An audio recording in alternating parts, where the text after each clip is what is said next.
Hi, everyone. Welcome to Radiant Living, Inspiring Humanity to Thrive. I'm Marisa B, your host. Today I have with me Elisa Pritzker. She's a visual artist. Elisa has shown in MoMA, the Museum of Modern Art in New York. She's been in museums in Berlin. She's been in museums in Barcelona. She's shown in Italy, Jerusalem, Buenos Aires. She's had work selected for the, I believe, 2004 Olympics in Greece. It was the Pyramids of Naxos, I believe. Yes. Hello, Elisa. Thank you so much for Yes, coming. I hi. so appreciate it. I'm so happy to be with you. I love your program. I look at it and I'm very glad that you invited me. Thank you. Oh, I thank you. Your work is fantastic. We met quite a number of years ago when I was volunteering at Barrett Arts Center in New York, and you had your work there, and I had listened to you speak. You were a guest speaker at the time, and I found your work absolutely fabulous. I understand that you were influenced by the Selknam people. Yes. Can you tell me about that? I know that they are an indigenous culture in a part of what is today, I believe, Argentina and Chile, but a part of South America. Can you tell me a little bit about that experience? Yes. Well, I had the pleasure to go to Patagonia. It was a trip with friends from the U.S. and also my family, my husband and my daughter. So we went to Patagonia, and the area is at the end of the continent, South America, but at the last tip at the end of the continent, called Tierra del Fuego, the land of fire. So in that area, I was speaking in English all the time. It was over like 15 years ago. I've been in Patagonia 3 times, but that one was 15 years ago.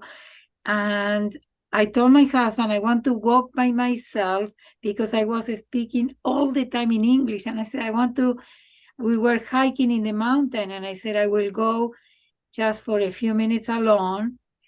And I was walking, and I had an encounter with the Selknam people from Tierra del Fuego. They are the descendants of the original people that they were in the territory 10,000 years ago. And that marked a big change in my life. So that was the beginning of my cultivation about the Selknam people. Is one of the 4 original people from that area, from Tierra del Fuego. So it began my life. I began researching about them, going to museums, reading Google, reading books, contacting people, but it was out of curiosity, and I never imagined that they will influence my work so much. It was the first 2 years when we came back home, I was researching only out of curiosity. And that research became part of my life, and then one day it became part of my art. And now they are quite an ancient indigenous tribe, if we want to use the term tribe. And I noticed that in a lot of your work, there are, I guess, a juxtaposition of a vibrant color. And I guess, what would you say? Black would be what? Absence of color, all color. How would you explain black? I know it's one or the other, right? White is all colors, correct? Yes. White is all, black is the absence. And I say they're markings, but I know that it's almost a sort of iconography, correct? I feel that it's symbolic. And Yes. Well, the Selknam people is a native people from, as I said, from Tierra del Fuego. They lived 10,000 years, approximately before the arrival of the European people. That then it was unfortunately a genocide because they took the land. European people took the land. The ones that survived, they went to a reservation. But before all of that, they lived in the land for many years, and they were nomadic. That means that they didn't produce any objects. They only did bows and arrows for the hunting, bags to carry the bows and arrows, and also the teepees that they were living in. Yes. So and also as the time progressed for them, they were doing baskets. So they didn't leave any ceramics or any production of art like other civilizations, because the nomadic life was like moving from one place to another for the hunting, and also the seasons, like Patagonia is cold and it's snow. So they had to move from one place to another. So all the ceremonies and everything that they did was in their bodies. They painted their bodies for ceremonials. Everything was, they carry all their art. Right. When they carry the ceremonial activity, they painted their bodies. And they were very important in, all the way that they conceived the universe, the world. They had a lot of really, the thinking and the ceremonial were more important than the objects. So the colors came from their painting of their body with 3 colors: black, white, and red. Those are the colors, the main colors that I use, just honoring them, because they were using white by pounding shells from the shore. They were mixing that powder with grease. Black were when they did fire, they have coal, they were mixed the coal with, and the red came from mixing some of the earth tones from the earth.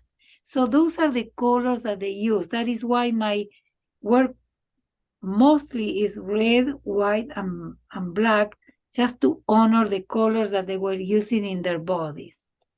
Yes. And well, of course, because they were nomadic, they were hunter-gatherers. That's probably the most important thing, because they didn't leave things behind. They had to take everything with them. Exactly. And that was their form of expression, was their art on their body. I know that it's changed your life considerably. I know that I read an article, I believe it was in Chronogram magazine, where you were mentioning that after you had encounters with them, after you did studying of their indigenous culture, you began to use recycled natural products. And can you tell me a little bit about that? Because I know you've also become greener in your own life. Yes, that is totally true. I mean, I've been recycling for 40 years, or whenever the beginning of the movement, but as much as the year passed, I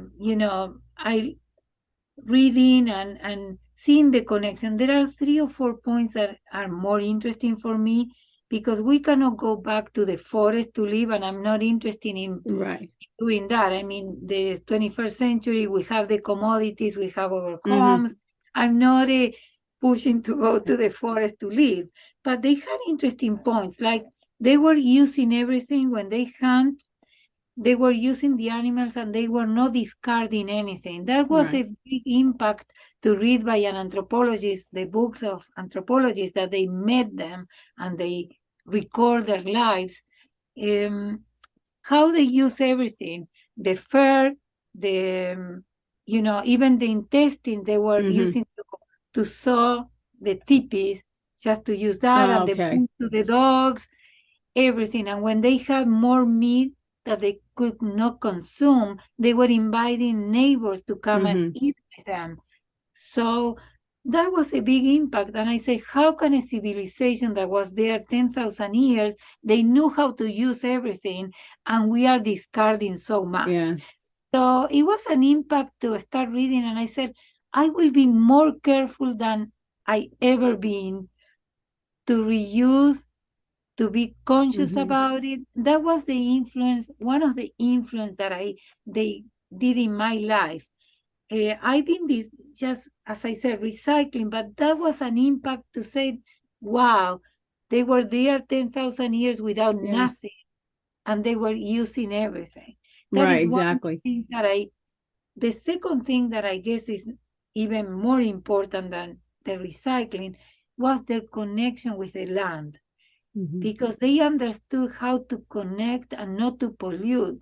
They were drinking from the rivers. It's impossible for us to do that, Oh, right, of course. and I thought they knew how to really use the land, but at the same take care of the land. They were really in connection. The conversation that they have with the land, the connection is totally different than our connection. We had to think about it. We had to make it conscious and say, I will protect the land, but we have to do an effort. It doesn't come natural that it came for them because they were living in the land. So that's another point that it really made a click in my life, to say be more conscious about the land, more conscious about recycling, and reusing as much as possible within the context of the 21st century, of course. Yes. No, I mean, I understand what you're saying. I mean, I've been thinking about that a lot myself lately. All of the refuse that we have, and I had been trying to recycle and thinking, how can I reuse? And we just have so much stuff. It's all stuff. And where does all this stuff go? That's a big question. I know that there's a movement with a lot of young, and I'm going to ask you about that. I know you live in a roundhouse, and there are a lot of young people that are living in tiny homes, and they don't want many things around, and they only want utilitarian items. And it's like, where is all this stuff going to go? All this consumerism that we've had before. Why do we need all these things? And then when we attempt to not have them anymore, where do they go? I love that idea of using everything that they needed. They took from the land and they used it, and they used every part of it. And when they had excess, they shared. Yes, I think that's a marvelous way of living. It is a marvelous concept. I agree with you. And as I said, it has to be adapted, and there is no one rule for everyone. I mean, I'm not trying to impose or tell everybody what to do. It really impacted my own life. And if it helps my example, I'm very happy. If I'm, let's say, inspire other people, that will be awesome. This is what happened with me. I start looking everything that I have and just reduce my consumerism, and say, do I need this? Just to be more conscious when I purchase something. Of course, we are in a moment of total, using a lot of, iPhone and, everything, all the technological that I use it, and I'm very happy with it. So it's a totally different time. But in my own life, I really and give away certain things that I don't use anymore, don't hold on. But that happens to me. That is a process that revising my environment, revising what I have, what can I give now, what can I, reduce the waste and all of that. One of the things also that I want to mention that it was very impressive to me, they had one of the tipis was a major tipi that many native people had, that it was individual tipis for families and one for reunions. And the bigger, and I was reading in one of the anthropologist books that they were gathering after all the day of doing things, because it takes a long time to do your own things in the environment, in the forest. So they were getting together to talk. And that was really, when I read that, I said, oh my God, sometimes we forget how to get together to talk. Yes. It's a very interesting, many things of this group that is not the only one in the planet. I mean, there are many native people and even non-native people, but that one was a very important point. I said, people get together to talk. And I said, it's a very important not to lose the communication with others, like your program that we are talking together now. and just then you share that talk with people. Mhm. It's a very important exercise to be communicating with your community. Yes, So, exactly. That's what it is, right? Community. It's their community getting together in one exactly. So I was location. happy to read that also. The last point that I will point, they didn't have a chief. They live in families, like 20, 30 families in each area that they divided. I don't know, maybe this is our territory until these three, but they were like 20, 30 families here, 20, 30 families there. So they didn't have a chief. And that also, I said, they have an organization. It's not that I'm pursuing not to have a chief or a president or anything. Right. I'm curious about how they organize their lives. And also they have women that they were shamans. Also, the respect for women in that capacity is a very important point for me when I read about it. And the last shaman from them, before they came to the reservations, and she came to the reservation too, was a woman. Her name was Lola Kievka, that also is a very important figure within this group. So I was happy to hear that were not only men, also women, they have the possibility to be the shaman of the group. So that is also a good point for me. So now they were forced on reservations. So they were forced to stop their nomadic life. Yes. And yes, how they became Christians. Wow. Because they were, once they go to a reservation, they have to change, not to change, but absorb other beliefs. There are many recordings that, one of the anthropologists, American from the US, in the 50s and 60s, she went to Patagonia. She got a grant she was studying native people, and one of the native people was the Selknam people, and she went to the reservation and became very good friends of Lola Kievka, the last shaman alive. She died in 60-something, I think that's 1967, but this anthropologist became very acquainted, and she was recording many things. She wrote a few books, and she also recorded the chanting by Lola, the chanting that she was using to heal people. So there are many things that before the life in the reservation ended, until they became like us, they are living in Patagonia, but like the same that we live, but they know the language, they know the rituals. They were very ritualistic, that for sure. And the cosmogony, very interesting cosmogony about the creation of life and the world. So those things interest me very, very much. Now, how did they act? How did they react to you? Because you've had interaction with them, and I'm assuming that they're not on reservations any longer, or do they still live? Some live on reservations, like here in the United States. No, so they don't have them. So they're out in they are mixed in their country. Yeah, they are mixed with everybody else, and most of them, there are no even full-blooded. I don't think that there are anymore, because once they were in the reservation, women were mixed with white people. So the descendants are like mixed, half and half, let's say, just to say something. And they really like me very much, because they say that I helped them, because they didn't produce anything. I'm not copying anything. Right. So my work is an inspired. It's whatever I feel about them, I put it in my work.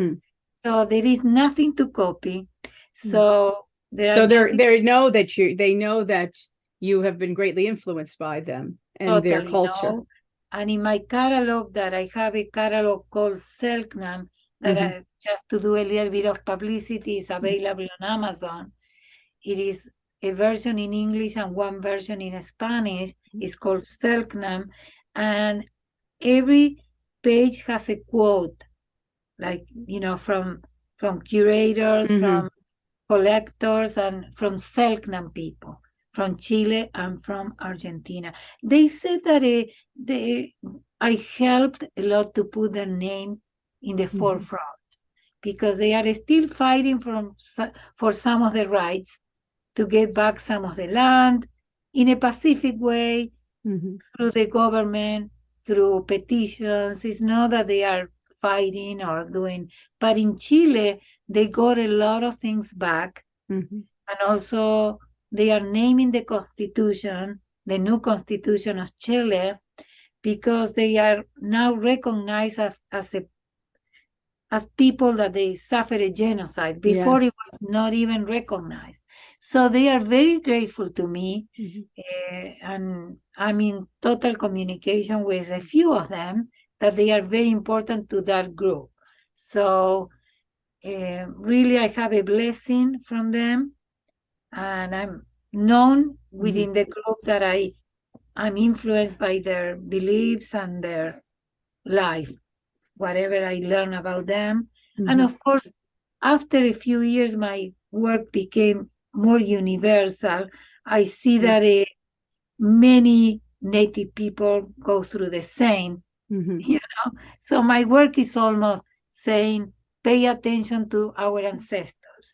Pay attention to our ancestral life, see what we can learn from them, from any Native people, because most of them, they were connected to the land in the same way that the Selknam people were connected. It's not it's almost like something that happened to most of Native people. They were in the land and very connected. So it's almost universal, ancestral. My work is a call to say, let's not divide our way of living, so divided to our ancestors. That is a little bit my call to people. Yes, I mean, I have to say that I have one of your pieces, and it is one of the Selknam pieces that I have, that I purchased for our. Oh, you're quite welcome. It's beautiful. I have it in we have a yoga studio exercise room on the property, and I have it there. It went perfect in that room. And thank you. In fact, I was looking. Oh, you're quite welcome. I absolutely love it, and I know it's all natural products that are used. But I know that you do other work, and you do large scale work, and I wanted to talk a little bit about that, because you have a studio that you do have people come to see by appointment. And it's on your property. Where you live in a roundhouse, which is also so interesting. Yes, I'm based in Ulster County and in New York State, and I'm 30 years in the same town. So that made me part of the community very easily, because when you don't move like the Selknam moved, you're based, and many people know me. I had a gallery also, an art gallery. I was the director and founder of an art gallery, a commercial art gallery, for over 10 years. So that also made my name out there in the arts. But yes, I like to do installation art with my smaller pieces. People that are watching, listening and watching, especially watching our conversation, they will see that in my background, part of my background is an installation that I did in a museum called Hudson Valley MoCA. Hudson Valley MoCA is in Peekskill, New York, and you can see in the background. And they're large pieces, yes. Yes, those figures are moving my body. In those three figures in the back are Selknam shamans. Oh, lovely. Those are the way that they painted their bodies, naked bodies, with stripes and dots, and they were doing their celebrations outdoor, and only they painted their bodies and put masks when they were doing celebration. During their daily life, they only had a few dots in their head, in Mm-hmm. their face, and a few things, but they were covering their body with the skin or the fur of the animals. They were doing kind of capes, Mm-hmm. and because Patagonia has a cold weather Yeah. most of the time.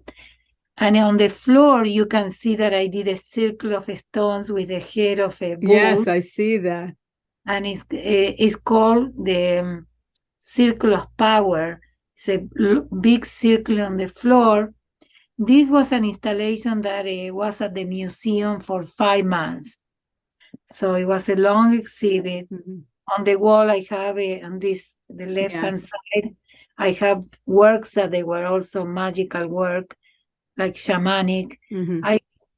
My work also is intending to bring the energy of the shamanic life that they had, just that power and energy from a daily life to the ceremonial life, all together to bring that power and positive energy to my work.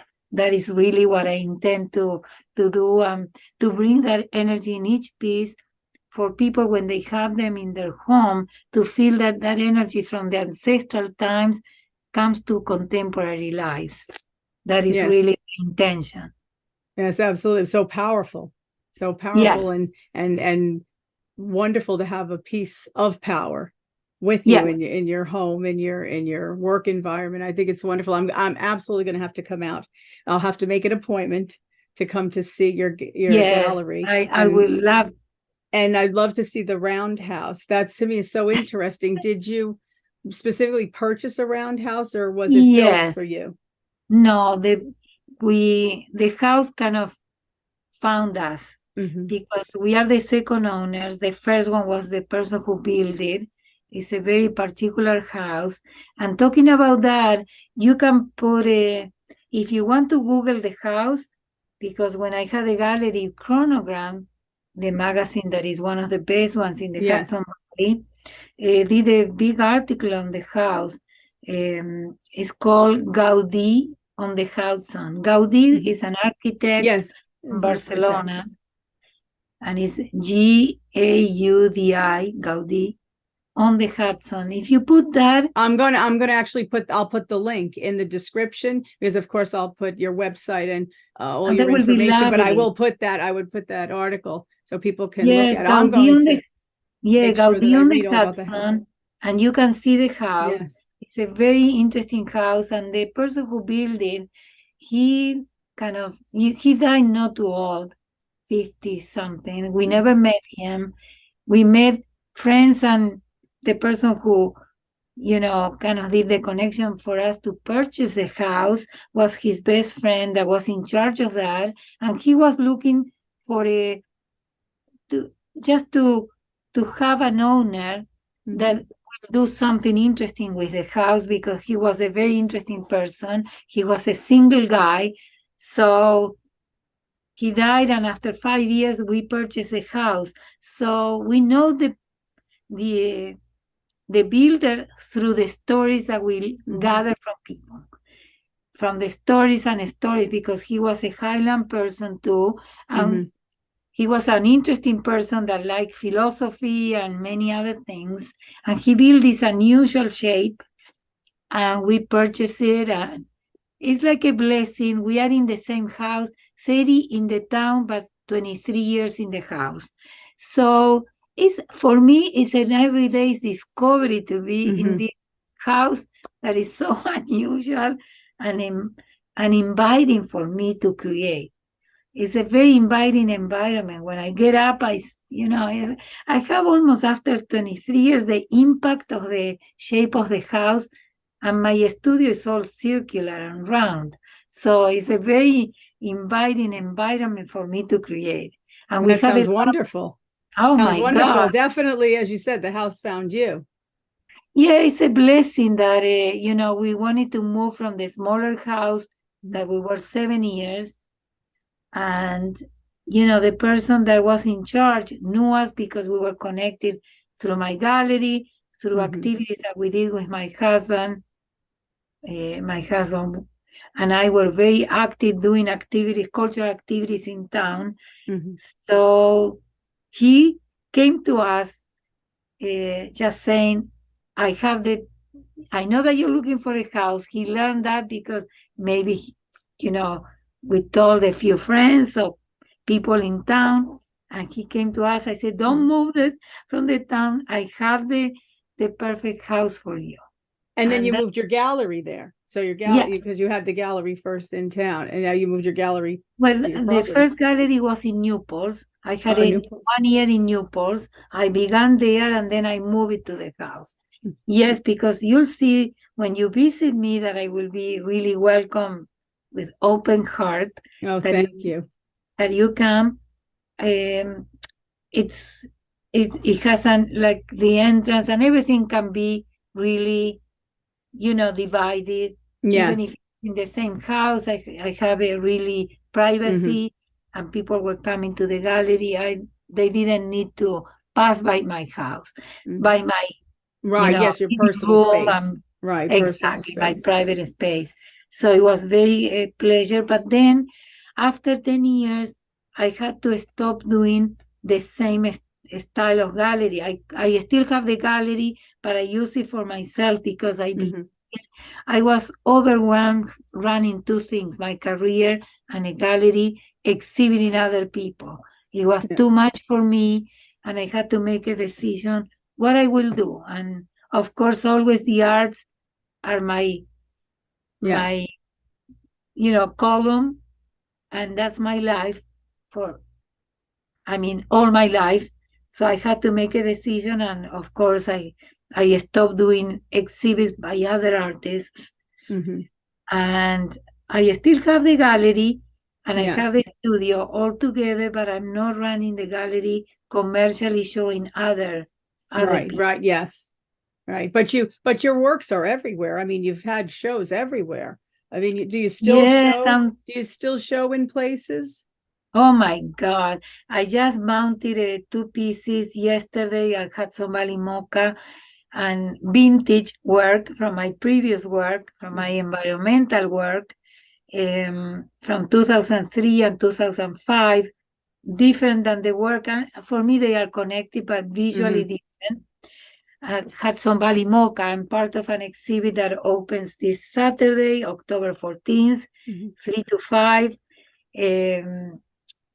at Hudson Valley MoCA in Pittsfield, where I feel at home there because I have, it's not my first, not my last, I hope, exhibit there. That is one thing. Then Chronogram has a celebration on October 15th of 30 years, all the covers of Chronogram that they use always. Oh, yes. So 351 covers will be viewed in Hudson, New York, at TSL. TSL is an art center in Hudson, and I'm invited because one of my covers was also one of the covers in my work. So that is October 15th, and those are the two things that are currently going on. Plus, I have the Dorsky Museum in New Paltz collected one of my works in 2012. It is in the permanent collection of the Dorsky, and they have a current exhibit of their collection from 7,000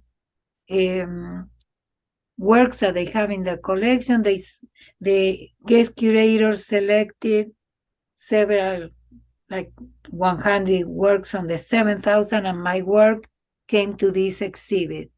So it is out, and it's at the Dorsky Museum right now, on view for a few months. I think that it will be until the end of the year, but it says ongoing. I don't have a date but if you visit the museum, that they have always wonderful exhibits, they can see one of my works too. And my last, at the end of the year, I'm going to Argentina because I have 2 exhibits, one in a gallery and the other one in a museum, with my my colleague Christian Dalgard. It's a 2-person exhibit in the gallery and 2-person exhibit in the museum. We got a grant from the National Endowments for the Arts in Argentina. Yes. Oh, lovely. We got a grant and we have this commitment. So I'm going on a trip to put together 2 exhibits in Argentina and coming back. I already have things going on for 2014. Wow. So you're always busy. Yes. For 2024, here in the US, I'm in a group exhibit at Yale University. Oh, lovely. So it's a lot going on. My life is always, thank God, I'm so grateful to you and to everybody that supports my work, because I get invitations all the time to exhibit. I'm in a time that I don't have to apply too much. I applied for many years to things, and now I guess that it feels a retribution that I'm invited continuously to exhibit. Yes. Well, I'm hoping definitely to come out possibly in the new year, since I know you're so busy. I want to thank you so much for coming on, taking the time to speak to the audience. We've only touched the surface, really, of your work and of the indigenous people and what they've given us, really, the blessings that they've given us in all of their work and their way of living. And I'm so happy that you bring that out in your work. Yes, and I want to be very clear that I bring the positive side. Yes. All the energy, all their caring. I want to transmit it it just comes natural. I don't have to think about. It comes natural to the work and to the work to the world. That's really my purpose. That just to bring the good energy that we humans have. We have a lot of good energy. We have to be cultivating that energy, the positive side that we have. Indeed, of course, we do. It's a yin-yang. Of course, things happen all the time. Right. But I want people to cultivate, to inspire people. It's not that I'm not mandating. It's just I hope to inspire people to cultivate all the good energy, all the positive energy to the world. It's a very complicated moment in the world. Yes, it is. Many things going on. So I hope to inspire people to bring all the positive side to the surface, to the community, to their own lives. We have to each other, yes. Exactly. We have to start with ourselves and then cultivate it, and then to each other, to our community, to the immediate family. It's not we have to start in one point and continue and to build from there. That's my hope, that my work inspired that part. And let me tell you, just to be very clear, I have that devolution. People are telling me that is what happens when they see my work. And that inspired me to continue. It became like a social, spiritual work. Yes. Without me have that intention. I didn't say one day, I will do this for this, reason. It just came. I was just putting everything that I learned, put everything out. It came in that form, and that's what people feel. That is what people tells me, and it compels me to continue, because I said, if my work goes not only as an aesthetic, nice, this is nice, and it goes, the beauty is important too. I'm not just taking any merit of beauty. If somebody has a work that it says is beautiful, that's very important too. But if it goes a little bit more than the surface of beauty, and it brings the positive, the spiritual, the connection with the land, everything is there, and people feel that way, well, that's an honor for me. It's just I feel honored that I can bring that aspect to people. And we're honored that we can see your work, because believe me, when people see it, they feel that. they feel the energy, the positivity, the connection to the land. And I want to thank you very much again, Elisa, for coming today. As I said, this is just the tip of the iceberg. I hopefully will be able to come out and film with you in the new year when you have some time. November is a good time if you have the time, but if not, yes. Oh, okay. Oh, that'd be November wonderful. is a good month for me because all my commitments directly to the Hudson Valley, New York, and here is October, and I left November for visits and to finalize the work that I'm bringing to Argentina. So wonderful. November is a good time if you feel that you want to, visit. That'd be lovely. That'd be wonderful. Yes, I can make an appointment with you. But again, I just want to thank you so much, because I know that you have a lot going on, and it's been such a privilege to speak with you today and hear a little bit about your work. I guess we can film in November some more. It's always interesting. Yes, it will be awesome. I have it yesterday. I just put an appointment for November 3rd. I had 2 people coming. Oh, lovely. So I'm just saying, from all November, please come over. Oh, wonderful. Coffee, tea, and we'll chat more. I'll show you more. Oh, absolutely. Work. That sounds lovely. I thank you for promoting my work. Please. I thank you for coming and explaining a little bit about such wonderful work and such deep connection to. Yeah, that is why I accepted the land, to the people, to the positivity. Because I think that you're promoting that, and I thought that it was very appropriate that your program matches perfectly with my philosophy. So that is why I said this is the perfect place to talk about, and about my work, about my feelings, my how all this inspiration came about. And like you said, thank you for putting my links, and come over. No problem. Really happy to see you in person. Thank you so much. Have a wonderful afternoon, Elisa. Thank you again. No, thank you, and for being in your yoga studio. Yay!